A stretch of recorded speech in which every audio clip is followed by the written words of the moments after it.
Hi everyone, this is Muskan, your tutor of Physical Science. So I welcome you all in the PWIT Jam and CUET PG YouTube channel. तो आज हम लोग बात करने वाले हैं कि अब जो आपका आईआईटी जैम 2027 का नोटिफिकेशन बहुत ही जल्दी आने वाला है, सो उससे पहले आपके पास कौन कौन से डॉक्यूमेंट्स होने चाहिए, क्योंकि जब एक बार नोटिफिकेशन आ जाता है ना, उसके बाद एक अलग ही पैनिक सिचुएशन क्रिएट होने लग जाती है स्टूडेंट्स के बीच में कि मैम कैटेगरी सर्टिफिकेट ये लगेगा नहीं लगेगा, मैम मेरे साइन एक्सेप्ट नहीं हो रहे हैं, मेरी ये फ़ोटो एक्सेप्ट नहीं हो रही है। सो ये सारी प्रॉब्लम आप लोग फेस ना करें, इसीलिए मैं आपको वो सारे डॉक्यूमेंट्स आपको बताने वाली हूँ कि कौन से डॉक्यूमेंट्स आपको चाहिएंगे। ठीक है, ये केवल वो डॉक्यूमेंट्स है जो आपको एप्लीकेशन फॉर्म को फिल करते वक्त चाहिए। ठीक है, ये उन डॉक्यूमेंट्स की हम लोग बात कर रहे हैं। सो यस, अगर हम बात करते हैं तो सबसे पहले जो आपको चाहिए that is your 10th class की मार्कशीट। ये 10th क्लास की मार्कशीट इसलिए चाहिए because that is a proof of your date of birth. तो ये ध्यान रखना, जो आपकी 10th क्लास की मार्कशीट हो उसके ऊपर आपकी डेट ऑफ बर्थ ज़रूर लिखी होनी चाहिए।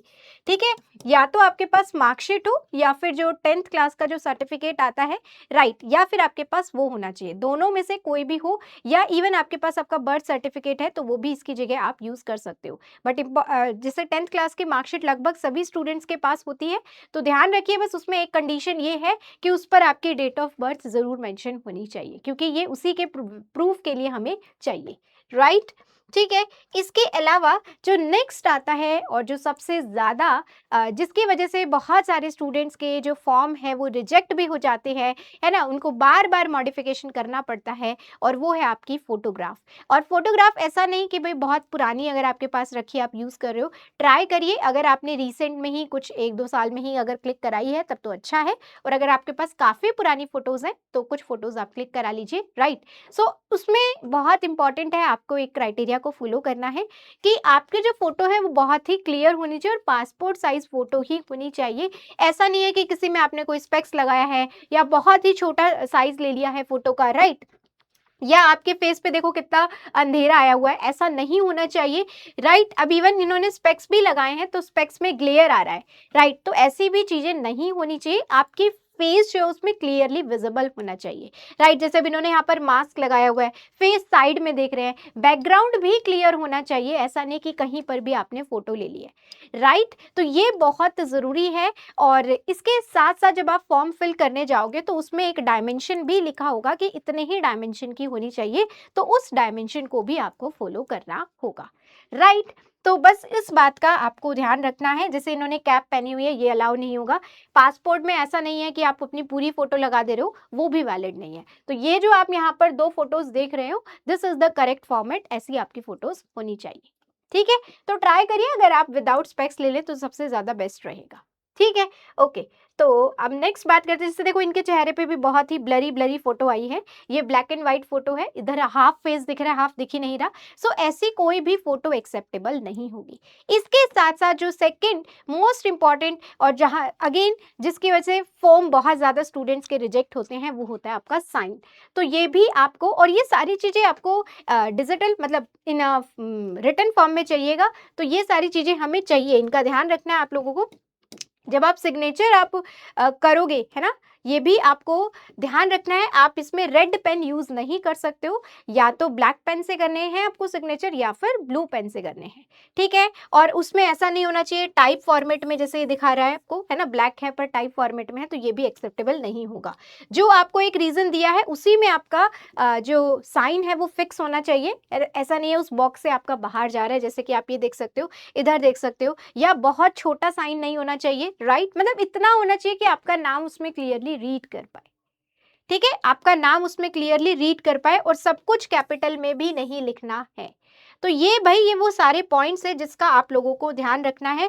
इनकी वजह से बहुत सारे स्टूडेंट्स के फॉर्म सबमिट नहीं हो पाते हैं, है ना। आईआईटीज की तरफ से कंफर्मेशन नहीं आता है, वो बार बार मल्टीपल टाइम आपसे करेक्ट करवाते हैं, तो वो एक अलग पैनिक सिचुएशन क्रिएट करता है। तो बेटर है आप तरीके से अपने साइन को करें, है ना, और ब्लू और या फिर ब्लैक पेन को ही आपको यूज करना है, टाइप फॉर्मेट में आपके साइन नहीं होने चाहिए। नाउ अब बारी आती है जो अगर जनरल में भी या फिर जनरल के अलावा जिस भी कैटेगरी से आप बिलोंग करते हैं, ईडब्ल्यूएस में हैं या फिर ओबीसी एनसीएल में हैं, एससी कैटेगरी में आते हैं या एसटी कैटेगरी में आते हैं, तो इन सभी स्टूडेंट्स को बहुत केयरफुली अपना कैटेगरी सर्टिफिकेट बनवाना है, राइट। अगर आपके पास बना हुआ है तो ये ध्यान रखिए आपका बहुत पुराना कैटेगरी सर्टिफिकेट इसमें नहीं चलेगा। अगर मैं लास्ट ईयर के हिसाब से आपको बताऊं तो जो आपकी इशू डेट है ना, इशू डेट है वो लगभग 1 अप्रैल 2026 या इसके बाद की होनी चाहिए। इसके बाद का आपका कैटेगरी सर्टिफिकेट होना चाहिए। अगर मान लो आपके पास है कि भाई 3 साल पुराना है मैम, वो यूज़ हो जाएगा क्या? नहीं होगा। और जो आपका कैटेगरी सर्टिफिकेट होगा, चाहे आपका ईडब्ल्यूएस का है, ओबीसी एनसीएल का है, एससी का है या एसटी का है, ध्यान रखिए उसके ऊपर ये डेट ज़रूर मेंशन होनी चाहिए कि आपका कब का इशू हुआ है। अगर वो डेट मेंशन नहीं होगी, बाकी पूरा सही फॉर्मेट में भी होगा, तो भी आपका रिजेक्ट हो जाएगा। ठीक है, तो ये चीज़ें बहुत ज़रूरी है क्योंकि वो डेट पर बार बार एम्फसाइज कर रहे हैं, है ना, तो इसीलिए वो आपका जैसे ही फॉर्म सबमिट होगा तो उसमें सबसे पहले डेट ही फाइंड आउट की जाएगी कि ये कब का इशू आपका सर्टिफिकेट है। ठीक है, तो इस चीज़ का आपको ध्यान रखना है और हमें सेंट्रल वाला सर्टिफिकेट ही चाहिए इसमें भी। ठीक है, सेंट्रल वाला सर्टिफिकेट ही चाहिए। बाकी एक बार आपका जब ब्रोशर आएगा 2027 का तो उसमें आप प्रॉपर फॉर्मेट देख सकते हैं। और अगर आपको रेफरेंस के लिए देखना है तो मैं तो आप लोगों को सजेस्ट करूंगी जैम 2026 का ब्रोशर में देख सकते हो, आपको रेफरेंस मिल जाएगा। ठीक है, रेफरेंस मिल जाएगा, बट इस चीज पर आपको ध्यान रखना है कि आपका बहुत पुराना सर्टिफिकेट नहीं यूज होगा, राइट। ठीक है, इस सेम फॉर पीडब्ल्यूडी कैटेगरी, जो भी पीडब्ल्यूडी का जो कैंडिडेट्स होंगे उनके पास भी अपना वैलिड सर्टिफिकेट होना चाहिए। अगेन इशू डेट इनकी भी इतनी ही है कि 1 अप्रैल 2026 या इसके बाद का। ठीक है, अच्छा, इसके अलावा जो नेक्स्ट इंपॉर्टेंट पॉइंट आता है, जो नेक्स्ट चीज आपके पास होनी चाहिए, that is your ID proof. देखो, आप इंडियंस हो, हम सबके पास आधार कार्ड होता ही होता है, बट प्रॉब्लम क्या आती है, कई बार आधार कार्ड की वजह से ना फॉर्म रिजेक्ट हुए हैं। रीज़न, क्योंकि आधार कार्ड पर फोटो बहुत सारे स्टूडेंट्स की बहुत पुरानी फ़ोटो होती है, तो थोड़ा उस चीज़ पर भी देखिए। अगर आपकी बहुत ज़्यादा पुरानी फ़ोटो है तो उस पर भी अपनी फ़ोटो अपडेट करवाओ या तो पहले, या फिर आप इसके अलावा और भी आईडी प्रूफ है, अगर आपके पास इसमें से कोई भी है तो आप उसको यूज़ कर सकते हैं। लाइक अगर आपके पास पैन कार्ड है, ड्राइविंग लाइसेंस है, राइट, या फिर आपके पास पासपोर्ट है, वोटर आईडी कार्ड है, तो ये भी आपके यूज़ हो जाएंगे। बट ये ध्यान रखना, जो आप यहाँ पर यूज़ करने वाले हो वही एग्जैक्टली आईडी प्रूफ आपको अपने एग्ज़ाम के टाइम पर लेकर जाना है जब भी आप एग्ज़ाम देने जाओगे। तो ये चीज़ आप ज़रूर मेक श्योर करें कि आपके पास वो फिजिकल फॉर्म में होना चाहिए। ठीक है, इसके डिटेल्स लाइक आपका आधार कार्ड नंबर, ये चीज़ें आपको रिक्वायर्ड होगी। अगर आप पैन कार्ड यूज़ करोगे तो आपका पैन कार्ड नंबर, ठीक है, और इवन आपको पैन कार्ड की एक स्कैन कॉपी भी चाहिए होगी। तो ये सारी चीज़ें इंपॉर्टेंटली अभी रिक्वायर्ड होंगी। तो अगर आप सबके पास ये सारी चीज़ें अवेलेबल हैं तो बहुत अच्छी बात है, बट थोड़ा सा ध्यान देना है उन स्टूडेंट्स को जो आप किसी पर्टिकुलर कैटेगरी में आते हो। और देखिए, फ़ोटो वाली चीज़ को लाइट नहीं लेना है। हर साल ये इशू आता है साइन और फोटो का कि बहुत सारे स्टूडेंट्स के फॉर्म रिजेक्ट होते हैं, बार बार उनको अपडेट करना पड़ता है। तो फिर ऐसी प्रॉब्लम में आप ना उलझो, ये टाइम बहुत क्रूशियल है, तैयारी करने पर ज़्यादा फोकस करना है।